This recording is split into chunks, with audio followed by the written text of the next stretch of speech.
ওম নমঃ ভগবতে বাসুদেবায়া।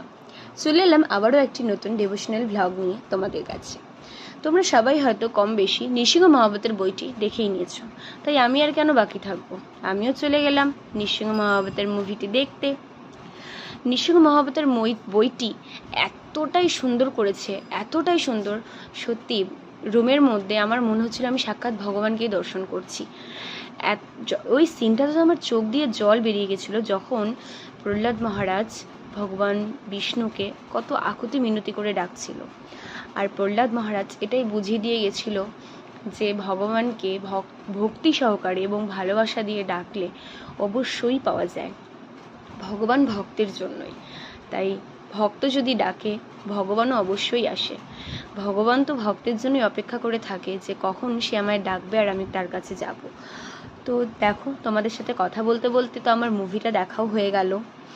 আর মুভির ভিডিও ক্লিপ কিন্তু আমি এই ভিডিওতে দিলাম না। তোমরা তো অনেক বড় ভিডিও দেখো না, তোমরা তো ছোটো ছোটো ভিডিও চাও, তাই শর্ট করেই তোমাদের কাছে ভিডিওটা শেয়ার করলাম। ভালো লাগলে অবশ্যই কিন্তু একটা কমেন্ট করে দিও, আর লাইক করতে কিন্তু ভুলো না। তো আজকের মতন এখানেই, দেখা হচ্ছে অন্য কোনো নেক্সট ভিডিওতে। আর যদি তোমরা এখনও নৃসিংহ মুভিটা না দেখে থাকো, তো তোমরা হয়তো থিয়েটারে না পেলেও মোবাইলে